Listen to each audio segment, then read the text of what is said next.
نداء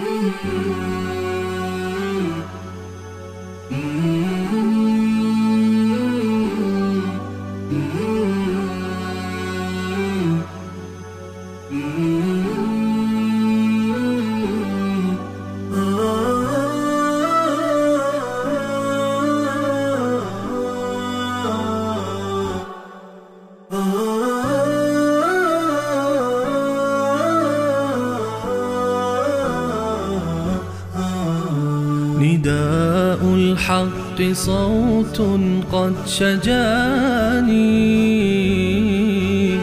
وبلغني الحقيقة والأماني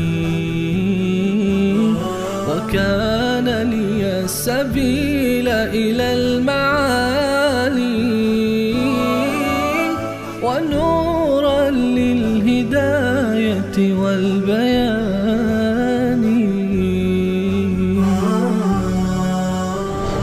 أعوذ بالله من الشيطان الرجيم. بسم الله الرحمن الرحيم. إذا الشمس كبرت وإذا النجوم انكدرت وإذا الجبال سيرت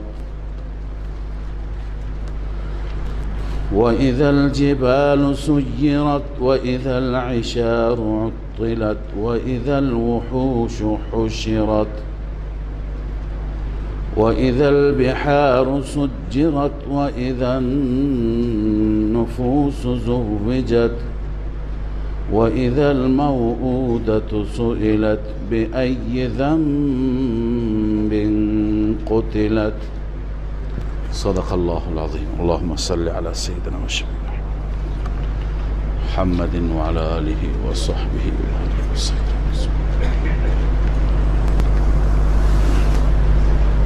سوره مبارکه تکویر و بعد از آن سوره انفطار خوانده می شود انشاءالله که قبلا هم خدمت شما عرض کردیم موضوع همه این سوره ها یکی هست. موضوع قیامت هست و اثبات قیامت و حول و وحشت روز قیامت در این سوره های مختلف با تعبیرهای متفاوت و با تعبیرهای گوناگونی بیان شده. الله عزوجل در سوره عبس که ما خواندیم در درس گذشته از وحشت اون روز بیان فرمود که هر کسی از اقارب و نزدیکان خودش گریزان است. یوم یفر المرء من اخیه و امه و ابیه الی آخره. انسانها از نزدیکترین افراد خودشون، از عزیزترین افراد خودشون گریزانند، فرار میکنند. و در این سوره مبارکه، در سوره تکویر، الله تعالی بیان میفرماید که در قیامت بعد از این که حساب و کتاب شما به پایان برسد، شما مستقیما به جاهایی می روید که برای شما تعیین شده. برای هر یکی از شما جایی، مکانی تعیین شده و اونجا شما قرار می گیرید. در این حدیث همونطور که عرض کردم مناظری از قیامت بیان شده، مناظر بسیار عجیب، بسیار هولناک که در حدیث شریف داریم، در روایتی داریم که هر کسی میخواهد قیامت را با همین چشمان ببیند سوره مبارکه تکویر را قرائت بکند. سوره تکویر تصویری هست، بلا تشبیه بگم کلیپی هست از قیامت که الله عزوجل بیان فرموده. و در روایت دیگری هست حضرت ابوبکر صدیق رضی الله تعالی عنه یک روز به رسول الله صلی الله علیه وسلم خدمت آن حضرت عرض کرد که یا رسول الله، اونطور که سن شما هست ظاهر شما نشون نمیده، شما از سنتون خیلی پیرتر معلوم میشید. سن آن حضرت اونطوری که حضرت ابوبکر صدیق فرمود سن شما کمتره ولی ظاهر شما پیرتر نشون میدید، شما چرا اینطور زود پیر شدید؟ آن حضرت صلی الله علیه و سلم فرمود 5 سوره مرا پیر کرد. 5 سوره را که نام بردند، 5 سوره قرآن مجید، یکی سوره هود است که معروفتر هست، شیبتنی سورة هود، سوره هود مرا پیر کرد، و سوره واقعه که اکثر این سوره ها بالخصوص سوره های آخر که گفته میشه، سوره هود بیشتر در اون عذاب دنیوی هست، مؤاخذه الهی برای اقوام مختلف که در دنیا اتفاق افتاد. اما 4 سوره دیگر که آن حضرت نام بردند بیشتر در این سوره ها از هول و وحشت قیامت بیان شده. سوره واقعه را فرمودند، سوره تکویر همین سوره که میخوانیم فرمودند، و سوره انفطار را فرمودند، و سوره مرسلات که در درس گذشته خواندیم. لذا آن حضرت صلی الله علیه وسلم فرمود این سوره ها مرا پیر کردند. معنیش اینه که وقتی که این سوره ها را یک مؤمن میخواند و حول و وحشت اون سوره ها را، این قیامت را در این سوره ها قرائت میکند، انسان در همین دنیا احساس حول میکند. و بالخصوص نبی مکرم صلی الله علیه و سلم که غم امت و غم تمام امتی ها در دلش و در قلبش بود، آن حضرت صلی الله علیه وسلم بیشتر نگران میشد، بیشتر پریشان میشد.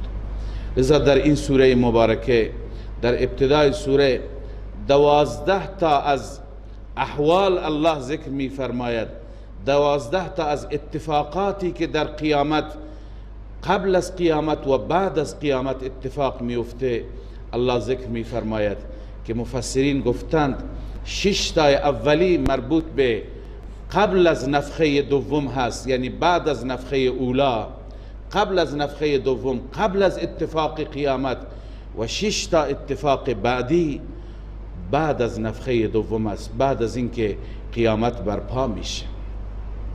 الله عزوجل در این احوال میفرماید اذا الشمس کورت، این تخویف اخروی هست.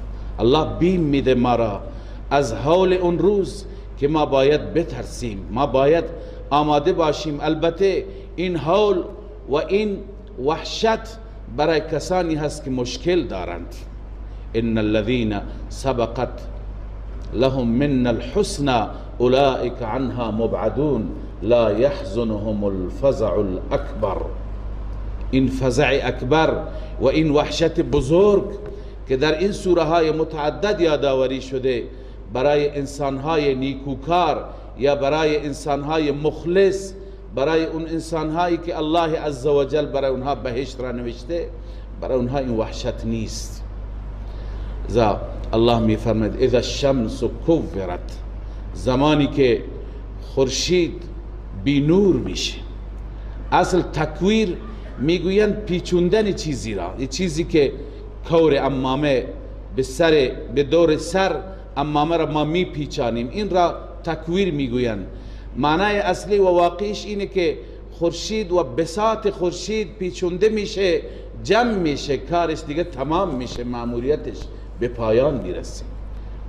خورشید ابتدا بی نور میشه، نورش ازش گرفته میشه و بعدا الله عزوجل کار خورشید را تعطیل میکنه، مأموریتش تا همون روز هست و تا همون زمان هست. و اذا النجوم انکدرت، وقتی که ستاره ها یکی بعد از دیگری می افتد، ستاره ها هم برای انجام مأموریت هایی که تعیین بودند اینها هم مأموریتشون تمام میشه. این مخلوقات را الله عزوجل برای خدمت انسان و برای منافع بیشماری که بعضی را ما میدونیم و بعضی را نمیدونیم الله عزوجل در همین دنیا آفریده. اینها کارشون به پایان میرسه چون خود دنیا به پایان میرسه. و اذا الجبال سیرت، زمانی که کوها به سیر میفته، به جاری میشه و روان میشه. ما در آیات مختلفی خواندیم که کوها در یه آیه خواندیم که کثیبا مهیلا میشه، توده ریگ که روان میشه و جاری میشه. یه جای خواندیم یسألونک عن الجبال فقل ینسفها ربی نسفا، کوها را الله عزوجل پودر میکند و تکه تکه میکند. اینجا الله عزوجل میفرماید که کوها به حرکت میاد، یعنی بعد از اینکه الله عزوجل کوها و زمین را به هم میکوبد که کوه و زمین به هم دیگه کوبیده میشه و تبدیل به ریگی میشه و ریگستانی میشه، جاری میشه، زمین صاف میشه. الله میفرماید که اون زمان هست که کوه به سیر میاد، به حرکت میاد. و اذا العشار عطلت، عشار اون شتری را میگویند که آبستن هست و نزدیک هست که شتر بچهش را بندازه. این شتر ارزشمندیه، نفیسی هست. هیچ وقت صاحب شتر چشمش را از او دور نگه نمی دارد، همواره مواظب است که یه وقتی تلف نشه، یه وقت اون شتر بچه تلف نشه. این همیشه تحت مراقبت است. مراد از این مال گرانبها هست، مال با ارزش هست، مال نفیس و قیمتی هست. عطلت، معطل میشه، کسی به فکر مال نیست، کسی به فکر اشیاء گرانبها و ارزشمند نیست. همه انسان ها در وحشت خاصی هستند. و اذا الوحوش حشرت، زمانی که وحوش جمع می شوند، حیوانات جمع می شوند. حیوانات جمع می شوند به چه معنا؟ بعضی مفسرین این معنا را گفتند که وقتی که سور اول دمیده میشه، حول تمام زمین و آسمان را فرا میگیرد و تمام انسان ها وحشت زده میشند و انسان ها از حال میرند و از هوش میرند. وحوش حتی جمع میشوند، یا اینکه نزدیک آبادی ها میاند، نزدیک شهرهای ما میاند. اونهایی که الان وحشی هستند از ما فرار میکنند تا ما را از چند کیلومتری ببینند، چهار دست و پا فرار میکنند. اما اونها اون زمان ما دوستشون میشیم، از ما احساس خطر و احساس وحشت ندارن. اونهایی که در بیابان هستند، در کوه و جنگل هستند، اونها میان نزدیک آبادی ها چون احساس خطر میکنند، احساس وحشت میکنند. و بعضی میگویند که وحوش و حیوانات با هم جمع میشن، در کنار هم قرار میگیرند. گوسفند و گرگ در کنار هم میشن، آهو و شیر در کنار هم میشن. یعنی حیواناتی که از سایه هم دیگر میگریزند و از هم دیگر وحشت دارند و هم دیگر را میدرند و تکه پاره میکنند. اون روز نفسی نفسی بین اونها هم است. اونها هم با هم احساس محبت میکنند، با هم احساس نزدیکی میکنند، دیگه از هم دیگه احساس خطر نمیکنند، چون خطرات دیگری متوجه اهل زمین هست. لذا و اذا الوحوش حشرت، به این معنی هست. این تفسیر اول هست. اما بعضی از بزرگان و مفسران معتقدند که حشر بهائم یعنی موت بهائم. غالبا از ابن عباس رضی الله عنهما است. بله، عن ابن عباس في قول الله عز وجل وإذا الوحوش حشرت قال حشر البهائم موتها. بهائم و درندگان، وحشی ها، حیوانات وحشی حشر میشن به معنی اینکه همه در دم میمیرند، همه جان میدند، همه از بین میروند. ایشون میفرمایند حشر کل شیء الموت غیر الجن والانس، غیر از جن و انس بقیه حشر تمام مخلوقات دیگه، یعنی پایانشون، یعنی مرگشون، تمام شدنشون. پس بنابر این تفسیر و اذا الوحوش حشرت معنیش اینه که تمام حیوانات، تمام درندگان، تمام وحشی ها همه میمیرند و روی زمین حیوانی باقی نمیماند. و اذا البحار سجرت، وقتی که دریاها در میگیرد، دریاها تبدیل به آتش میشه. البته سجرت را بعضی ها معنا کردن که دریاها به حرکت میاد و دریا جاری میشه. بعضی معتقدند که دریاها آتش میگیرند، گرچه بعضی گفتن منظور از این جنگ هایی هست که در آخر الزمان اتفاق میفته، بیشتر جنگ ها در دریاها. ولی معنا و مفهومی که بیشتر مفسران ما ذکر کردند اینه که الله عزوجل این آبها را تبدیل به آتش می کند و حتی بعضی معتقدند که این دریاها بخش کوچکی از جهنم هستند، اون وقت ملحق میشن، میپیوندند به جهنم.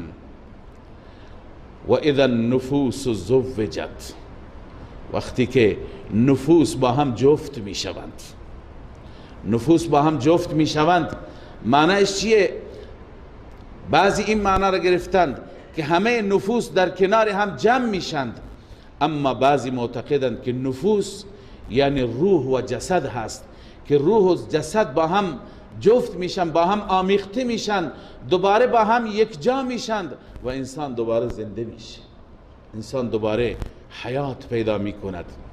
و اذا الموعودة سئلت، زمانی که دختر زنده به گور شده سوال میشه، از او سوال میکنند که به ای ذنب قتلت، به چه گناهی کشته شد.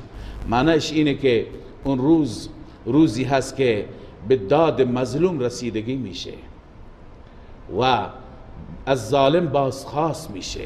ظالم چرا ظلم کرده، چرا ستم کرده، چرا در دنیا یک تازی کرده. اون روز روز فصل است، خواندیم دیروز ان یوم الفصل میقاتهم اجمعین، روز فیصله هست. لازمه فیصله اینه که باید ظالم به مجازاتش برسه، باید حق مظلوم گرفته بشه. و اذا الموعودة سئلت بأی ذنب قتلت، به چه گناهی کشته شد، چه ذنبی و چه جرمی مرتکب شد که این کار باش انجام گرفت. و اذا الصحف نشرت، زمانی که تمام نامه های اعمال باز میشه، پرونده ها باز میشه، کارنامه ها باز میشه، هر کسی عمل کرده خودش را میخواند، هر کسی میدوند که چی کرده، اونجا میبیند همه نوشته شده، ثبت شده. لا یغادر صغیرة ولا کبیرة الا احصاها، نه خرد نه کلان، نه کوچک نه بزرگ. انسان هر چی که انجام میدهد، گناهی کوچکی بزرگی، عمل نیکی کوچکی یا بزرگی، هر چی که انجام میدهند اونجا ثبت و ضبط شده، همه را انسان میخواند. و اذا السماء کشطت، زمانی که آسمان پوست زده میشه یا پوست کنده میشه. کشت این را میگن که حیوانی را ما وقتی که ذبح میکنیم و بعد از ذبح پوستش را چطور میکنیم و بیرون میکنیم و گوشتش ظاهر میشه. معنیش اینه که این آسمان برداشته میشه. شاید این آسمان وقتی که پوست حیوان را شما میزنید، پوست در واقع گوشت را نشان نمیده. وقتی که پوست برکنده میشه، شما گوشتش را و شما تمام بدنش را، درونش را میبینید. شاید این آسمان ها یکی از موانع هستند، حائلی هستند که خیلی از حقایق را ما نمیبینیم. وقتی که برداشته میشه انسان همه چیز را میبیند. و اذا الجحیم سعرت، الله پناه بده، زمانی که جهنم شعله هایش بالا میزند، سعرت، شعله زده میشه و شعله های جهنم زبانه میکشد و جهنم با اون غرش خاصی که دارد اهل خودش را میطلبد. و اذا الجنة ازلفت، زمانی که بهشت نزدیک قرار داده می شود. برای بهشتی‌ها، برای اینها هم تخویفند هم تبشیرند. هم تخویف برای کسانی که بد عمل کردند تو دنیا، نه حق خدا را انجام دادن، نه حق بندگان خدا را.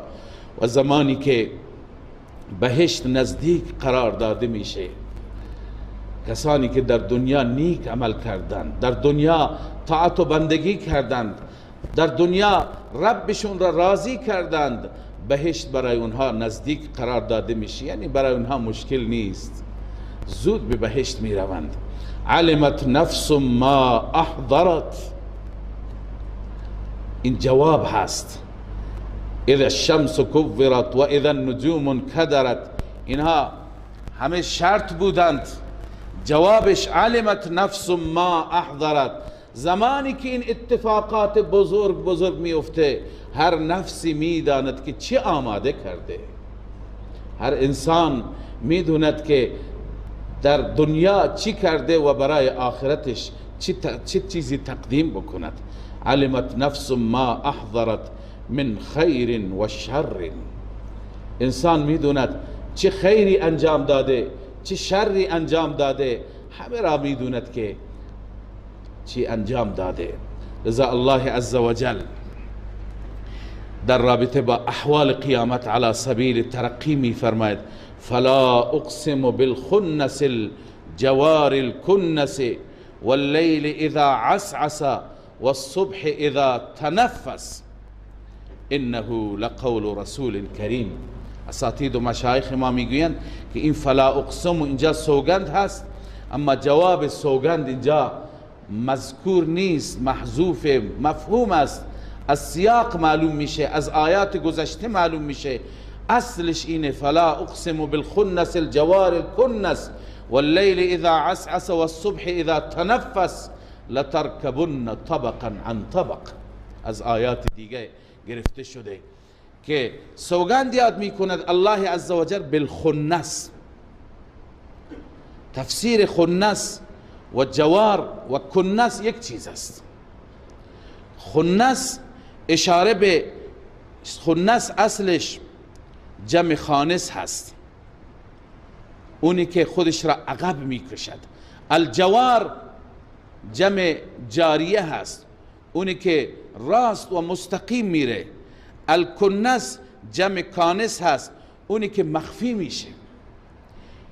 این هر سه بنابر گفته علما، بالخصوص علامه شبیر احمد عثمانی رحمه الله نوشتند که این صفات 5 تا ستاره هست که به آنها ستاره های متحیره میگویند، 5 متحیره میگویند: زحل، مشتری، زهره، عطارد، مریخ، که این ستاره ها در احوال مختلف دیده میشند.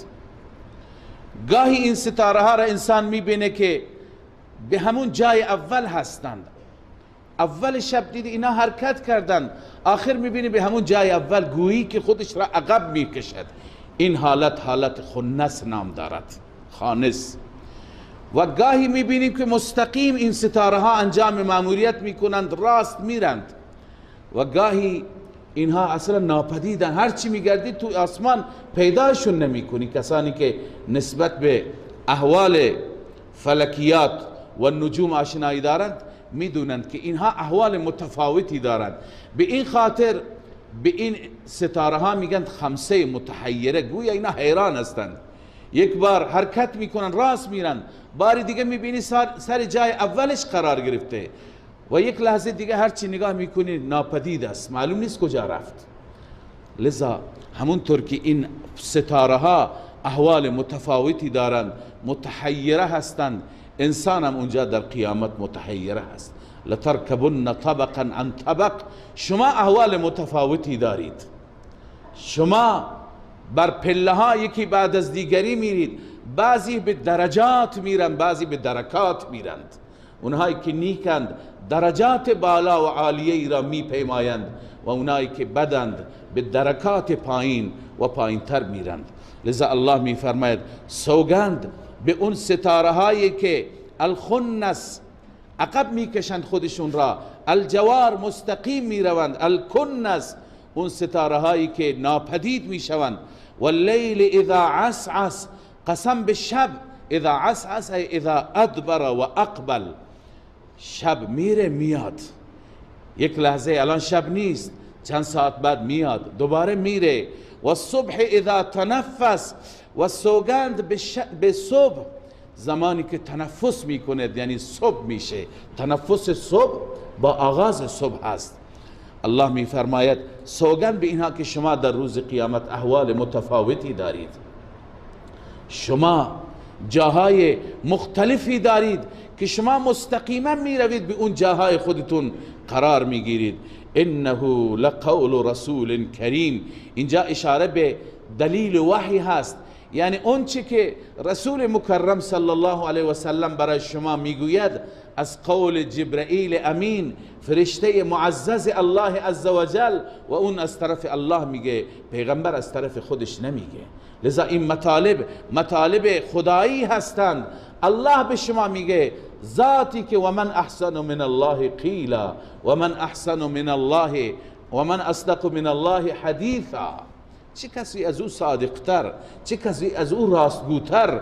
لذا این منبع این سخنان اونجاست. انه لقول رسول کریم ذی قوت، همانا این سخن رسول معززی هست، منظور جبرائیل امین هست که به رسول مکرم صلی الله علیه و سلم منتقل می کند. اون رسول کریمی که ذی قوت، دارای قدرت هست، تمام شهرها و روستاهای صدوم را جبرائیل امین به تنهایی بلند می کند و از آسمان سرنگون می کند.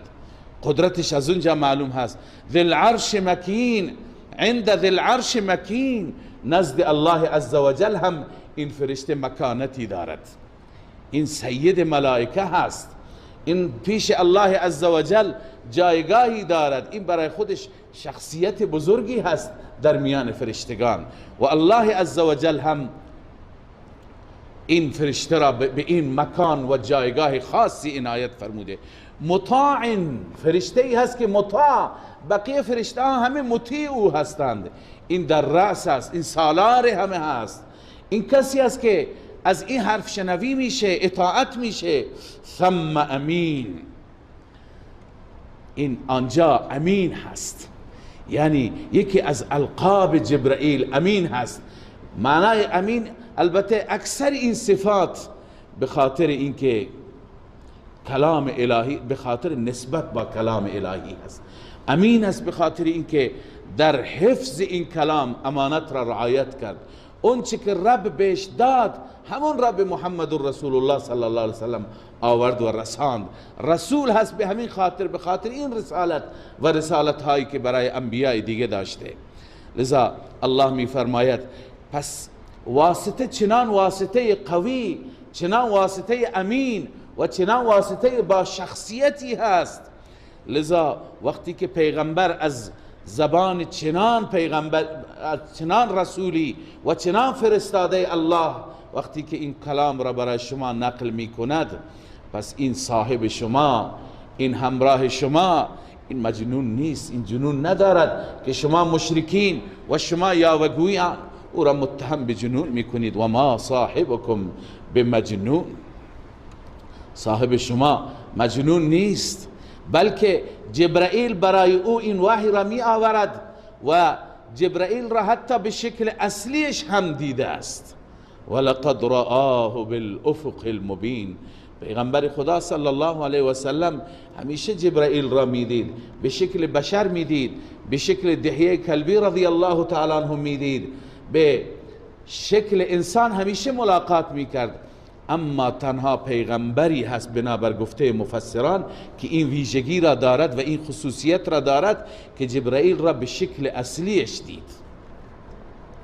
دو جا هم به شکل اصلیش دید، یک جا در ابتداء وحی، اونجایی که این آیات اشاره می کند، و یک بار در شب معراج دید او را. ولقد رآه بالافق المبین، همانا او را در افق مبین دید، در افقی که روشن واضح، هیچ نوع خفایی جلوی چشمش نبود، به شکل اصلیش دید. و اونجوری که رسول اکرم صلی الله علیه و سلم می فرماید تمام افق را در بر گرفته بود و مسدود کرده بود، از بس که جبرائیل امین الله عزوجل به او هیکل داده و به او عظمت جسم داده، هم مکانت داده، عظمت مکان و جاه داده و هم عظمت جسم داده. در روایت میاد که 600 تا پر دارد و 600 تا بال که الله میداند این با چه کیفیت هایی هست، ما نمیدونیم. لذا الله میفرماید و ما هو علی الغیب بضنین، این پیغمبر نسبت به غیب، منظور از غیب اینجا وحی الهی هست که از عالم غیب می آید، نسبت به وحی الهی بخیل نیست. یعنی هر چی که خدا بهش گفته من و عن، کلمه به کلمه به شما رسونده. لذا و ما هو بقول شیطان الرجیم، این سخن شیطان رانده شده نیست، این کلام الله است. فاین تذهبون، کجا می روید مخالفان که شما مخالفت می کنید؟ بر اساس چه مدرکی؟ بر اساس چه دلیلی؟ چرا شما با این کلام که دارای این مکانت است و دارای این ریشه هست شما با این کلام مخالفت میکنید؟ ان هو الا ذکر للعالمین، این کلام نیست مگر پند و اندرزی هست برای همه عالمیان. چطور پند و اندرزی هست؟ خیلی از عالمیان هستن که قبول ندارن. پند و اندرز اینجا به معنی اراءت الطریق هست، یعنی به همه دنیا و مردم دنیا راه را نشون میده. اون چیزی دیگه هست که بعضی خودشون نمیخواند، ولی کلام الهی وقتی که خطاب میکند عموم انسانیت را، یا ایها الناس، عموم بشریت را الله دعوت میده. لذا برای همگان قرآن مجید ذکر است، پند است، اندرز است. اگر بخواهند میتونند از این پند بگیرند، ولی این که نمیگیرند اون بدبختی خودشون هست. لمن شاء منکم ان یستقیم، وقتی که اراءت الطریقش برای عموم هست، برای همگان هست، اما ایصال الی المطلوب برای منیبین است، کسانی که بخواهند، کسانی که حق طلبی داشته باشند، کسانی که در جستجوی حق باشند. لمن شاء منکم برای اونهایی که بخواهند از شما بالخصوص ان یستقیم، بر صراط مستقیم باشند. این کلام پند و اندرزی هست. پس هم پند و اندرز عمومی برای همگان هست و هم خصوصی برای خواص هست. برای همگان به معنی اینکه راه را به همه نشون میده، اما برای کسانی که واقعا در وجودشون عناد نباشد، در وجودشون حق طلبی باشد، برای اونها را بر جاده مستقیم و صراط مستقیم قرار میده. در آخر الله میفرماد و ما تشاءون الا ان یشاء الله رب العالمین. مشیت شما بستگی به مشیت رب العالمین دارد. شما نمیخواهید مگر اینکه رب العالمین بخواهد. شاید از این جمله اشکالی به ذهن شما بیاید که پس انسان تا اون زمانی که خدا نخواهد مسلمان نمیشه، تا اون زمانی که خدا نخواهد انسان بر صراط مستقیم نمیتونه قرار بگیره. و از این شاید اون از ظاهر آیه، شاید اون دیدگاه جبریه، اون کسی که میگن پس ما مجبوریم، اون دیدگاه تقویت میشه که خدا خواسته که ما این کار را میکنیم، خدا اگر نمیخواست ما نمیکردیم. ولی با توجه به درجات هدایت و ضلالت که قبلا ما خوندیم این اشکال خود به خود رفع میشه. ما خواندیم که هدایت هم 4 درجه داره. اولینش انابت است، کسی که واقعا در وجودش حق طلبی باشد، در جستجوی حق باشد، الله او را هدایت میکند. و ضلالت هم 4 درجه داره، به تمام درجات نمی پردازم. یکی از اونها اولینش هم شک و ریب هست و عناد هست. پس کسی که عناد داشته باشه خدا او را هدایت نمی کند. پس و ما تشاءون الا ان یشاء الله، خداوند چه کسانی را می خواهد و هدایت می کند؟ اونهایی که در وجود اونها انابت باشد، اونهایی که خودشون اراده داشته باشند، نه اینکه خودش هیچ اراده ای ندارد خدا مجبورش بکنه به ایمان. خداوند چنان ایمان جبر از هیچ کس نمی خواهد. پس و ما تشاءون الا ان یشاء الله. متى یشاء الله؟ زمانی که شما بخواهید، زمانی که شما انابت داشته باشید. اما شما بر عناد باشید، شما بر ضد باشید و خدا نمیخواد. خدا نمیخواد شما را مجبور بکنه. بازم خدا میتونه، ولی خدا ایمان جبر را نمیخواد از بندگانش. سوره انفطار عیناً همون مطالب سوره تکویر بر احوال قیامت بیان میشه، اما علی سبیل ترقی. در سوره تکویر فرمود شما مستقیما به جاهای خودتون میروید، اون جایی که الله برای شما تعیین کرده، چه به درجات چه به درکات. و در سوره انفطار میخوانیم که و ما هم عنها بغائبین، یعنی هر کسی جایی که برایش تعیین شده از جایش غایب نمیشه، جای دیگه نمیتونه بره مخفی بشه. الله عز و جل در آخر این سوره نفی شفاعت قهری هم میفرماید که شما فکر نکنید خدایانی که شما به اونها اعتقاد دارید اونها میتونن برای شما کاری بکنن، نه، کاری از دست اونها هم برآورده نمیشه. الله میفرماید اذا السماء انفطرت، زمانی که آسمان شکافته میشه، تکه پاره میشه. این انفطرت بعد الکشط است. ابتدا آسمان عرض کنم که زده میشه، برکنده میشه، بعدا تکه پاره میشه. گفتیم احوالی که در اینجاست بعد از احوالی هست که در سوره گذشته هست. و اذا الکواکب انتثرت، زمانی که ستاره ها انتثرت یک یک میشه، تکه تکه میشه. این بعد از انکدار است. اونجا خانم اذا النجوم کدرت، بعد که میافتد این ستاره ها یک یک میشن و تکه تکه میشوند. و اذا البحار فجرت، این بعد از سجرت است، یعنی بعد از اینکه دریاها یا پر بشه از آب یا اینکه تبدیل به آتش بشه، اون وقت فجرت روان میشه، جاری میشه. و اذا القبور بعثرت، بعد از این بعد از نفخه ثانیه هست، زمانی که قبور بعثرت یعنی زیر و رو میشه، بالا و پایین میشه. اونی که در قعر هست و در ته قبر است میاد بالا قرار میگیره، یعنی اموات میان. علمت نفس ما قدمت و اخرت، هر نفسی میداند آنچه که تقدیم کرده و آنچه که تأخیر کرده، یعنی آنچه که جلوتر گذاشت فرستاده برای آخرتش و آنچه که بعد از مرگ پشت سرش میگذارد.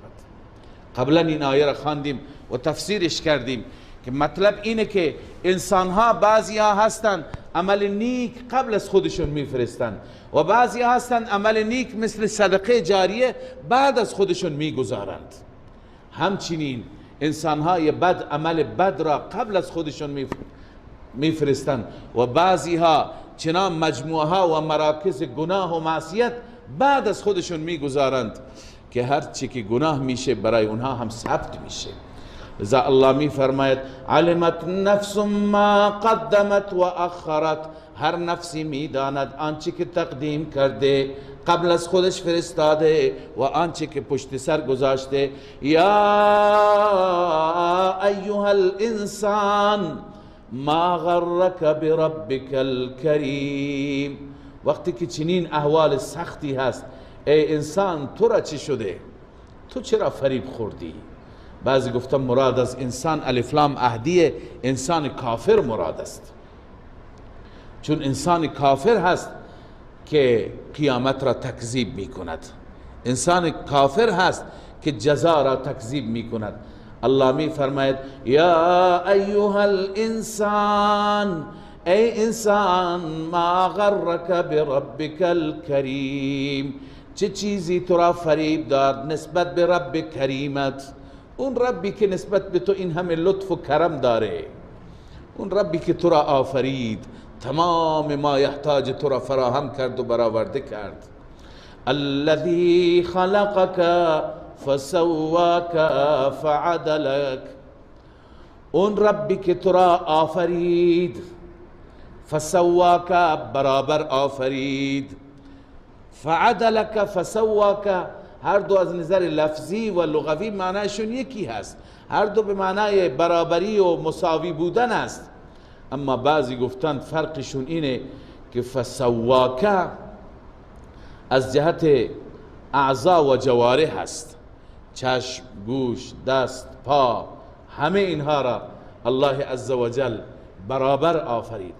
فعدلک بقیه صلاحیت هایی که در وجود انسان هست، بقیه کمالاتی که در وجود انسان هست از نظر عقل و فهم و درک و علم و دانش و همه را الله عزوجل برابر در وجودت آفرید.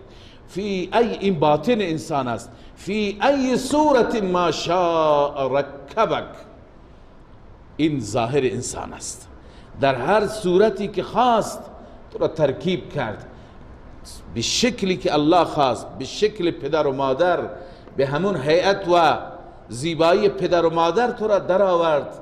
ترکیبی از گاهی یه بچه را میبینی بعضی از اعضایش را مطالعه میکنی فکر میکنی شکل مادرش هست، بعضی از اعضایش را شکل پدرش هست. یک ترکیبی هست در واقع از اشکال مختلف. لذا الله عزوجل نسبت به تو این همه احسان، هم به تو نعمت ظاهر عنایت فرمود، هم به تو نعمت باطن. تو چرا تکذیب میکنی؟ کلا بل تکذبون بالدین. هرگز نباید چنین باشد. با وجود این همه نعمت ها، با وجود این همه الطاف و احسانات رب العالمین، اما شما متاسفانه تکذیب میکنید. بل تکذبون بالدین، شما روز جزا را، روز قیامت را تکذیب میکنید. ولی بدانید که و ان علیکم لحافظین، شما تحت کنترل هستید. بر شما حافظینی، فرشته حفظه از سوی الله عزوجل تعیین هستند که اینها تمام اعمال شما را، تمام گفتهای شما را، تمام کرده های شما را اینها ثبت میکنن. مواظب حرکاتتون باشید. کرامن کاتبین، فرشته های با کرامت و با شخصیتی که می نویسند. یعلمون ما تفعلون، اونها میدانند آنچه که شما میکنید، چون با شما همراهند، قرینند، همراهی میکنند. لذا فرشتگان همه اعمال شما را ثبت و ضبط میکنند. ان الابرار لفی نعیم. بعد از ثبت و ضبط انسان بر دو قسم است. اینجا هم بشارت است هم تخویف است. بشارت برای نیکان و تخویف برای بدان. ان الابرار لفی نعیم و ان الفجار لفی جحیم. همانا نیکان در نعمتهای الهی هستند و همانا بدان در جهنم قرار میگیرند. یصلونها یوم الدین، داخل میشوند در آن جهنم روز جزا. داخل میشوند هم نیکان روز جزا و هم بدان، نیکان در نعیم و بدان در جهیم. و ما هم عنها بغائبین، اینها از اون جایگاهایشون غائب نمیشند. اون جاهایی که برایشون تعیین شده، اون درجاتی که برایشون تعیین شده یا درکات، عرض کردم برای این بحث هم بحث نیکان است و هم بحث بدان است. لذا الله می فرماید که همه شما در یوم الدین به جایی که برای شما تعیین شده در اونجا قرار می گیرید. یوم الدین چی هست؟ به وسیله استفهام تحویلی الله سوال می فرماید و ما ادراک ما یوم الدین، خبرداری یوم الدین چی هست؟ ثم ما ادراک ما یوم الدین، دوباره تکرار هست برای تأکید بیشتر، برای تحویل بیشتر، حول بیشتر، که بیشتر انسان وحشت بکند، بیشتر چشمهایش را باز بکند و بیشتر انسان مواظب بشه. سپس میدونید که یوم الدین چی هست؟ سبحان الله. الله عزوجل در هر جمله، در هر تعبیری به نوعی یوم الدین را تعریف می کند. اینجا بسیار تعریف جالب تری هست که با این تعریف یوم الدین توحید هم اثبات میشه. اینجا قدرت لا یزال هم اثبات میشه. الله می فرماید یوم لا تملک نفس لنفس شیئا والامر یومئذ لله. یوم الدین آن روزی هست که هیچ نفسی نسبت به نفس دیگر هیچ اختیاری ندارد. فکر نکنید که شما برای آلهه باطله شتر میکشید، گوسفند میکشید، نظر و نیاز میدید، اونا میتونن برای شما کاری بکنن. نه، نفی شفاعت قهری هم هست، بیان توحید علی سبیل ترقی هم هست. یوم الدین روزی هست که مالک نیست هیچ نفسی برای نفس دیگر شیء، یعنی هیچ نفسی نمیتوند به نفس دیگر نفعی برساند، بتواند از او عذاب را دفع کند، پیش خدا شفاعتش را بکند، مگر شفاعت بالاذن ما که ما اون خواندیم. والامر یومئذ لله، امر، دستور، حکم، فرمان در اون روز فقط و فقط برای الله است، برای کسی دیگه در اون روز نیست. صدق الله مولانا العظیم.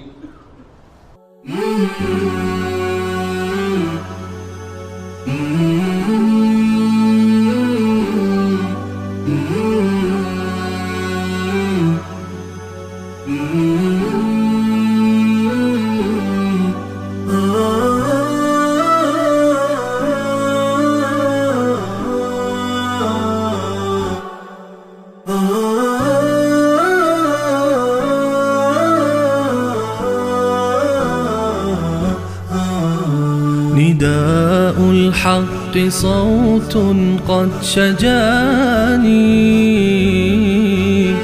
وبلغني الحقيقة والأماني،